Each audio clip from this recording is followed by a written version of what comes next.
ಸಭೆಯಲ್ಲಿ ಅಧ್ಯಕ್ಷರು ಹಾಗೂ ಮುಖ್ಯಮಂತ್ರಿಗಳು ಎಲ್ಲರನ್ನ ಕಾನ್ಫಿಡೆನ್ಸ್ ತಗೊಂಡು ಹೋಗ್ಬೇಕು. ಬಿಜೆಪಿಯ 10 ವರ್ಷದಲ್ಲಿ ಏನು ಸುಳ್ಳಿದೆ ಅದು ಜನರ ಹತ್ರ ಒಯ್ಯಬೇಕು.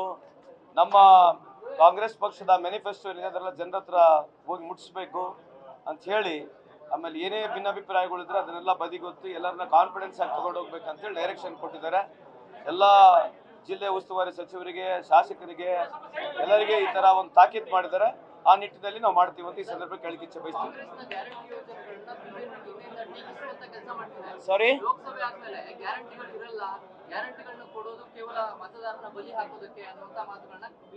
ಅದೇನು ಹೊಸದಲ್ಲ. If there is anything new, then we will discuss. Apart from that, anything else they have got, rather than criticizing us, they should be very confident of talking about their 10 years progress, rather than criticizing us. This has been very old tricks of BJP.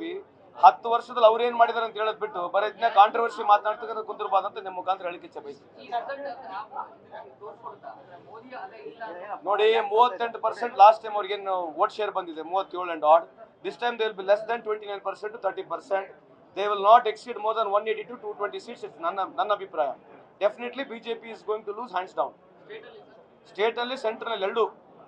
State ನಲ್ಲಿ will be winning around 20 seats ಅಂತ ನನ್ನ ಅಭಿಪ್ರಾಯ ಅಂತ ಈ ಸಂದರ್ಭಕ್ಕೆ ಹೇಳಿಕೆ. ಅಲ್ಲ, ನಮಗೆಲ್ಲನೂ ಲಾಭ ಇದೆ. So definitely what ever is going against BJP, definitely ನಮಗೆ ಲಾಭ ಆಗುತ್ತೆ.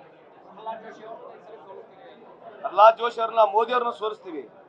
ಪ್ರಹ್ಲಾದ್ ಜೋಶಿ ಅವ್ರನ್ನ ಸೋಲಿಸಲ್ಲ, ಮೋದಿ ಅವ್ರನ್ನೇ ಸೋಲಿಸ್ತೀವಿ. ಯಾಕಂದ್ರೆ ಯಾರು ಪ್ರಹ್ಲಾದ್ ಜೋಶಿ ಅವರು ಅವ್ರ ಹೆಸರ ಮೇಲೆ ಓಟ್ ಕೇಳ್ತಾ ಇಲ್ಲ, ಮೋದಿ ಹೆಸರ ಮೇಲೆ ಓಟ್ ಕೇಳ್ತಾ ಇದಾರೆ. ಮೋದಿ ಅವ್ರನ್ನೇ ಸೋಲಿಸ್ತೀವಿ. 20 ಸೀಟ್ ಗೆಲ್ತೀವಿ.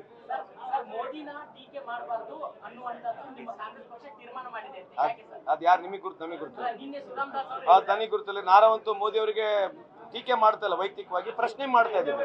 ಅಲ್ಲ, ವೈಯಕ್ತಿಕವಾಗಿ ಟೀಕೆ ಮಾಡ್ತಕ್ಕಂಥ ಅವಶ್ಯಕತೆ ಇಲ್ಲ. ಪ್ರೋಗ್ರಾಮ್ಸ್ ಬಗ್ಗೆ ಮಾತನಾಡಿದ್ರೆ ಎಲ್ಲಿ ಟೀಕೆ ಇದೆ? 10 ವರ್ಷದಲ್ಲಿ ಏನ್ ಮಾಡಿದ್ರೆ ಅಂತ ಕೇಳಿದ್ರೆ ಟೀಕೆನಾ ಅದು? Thank you. ನ್ಯೂಸ್ ಫಸ್ಟ್, ನಿರ್ಭೀತಿಯಿಂದ ನಿಮ್ಮ ಪರವಾಗಿ.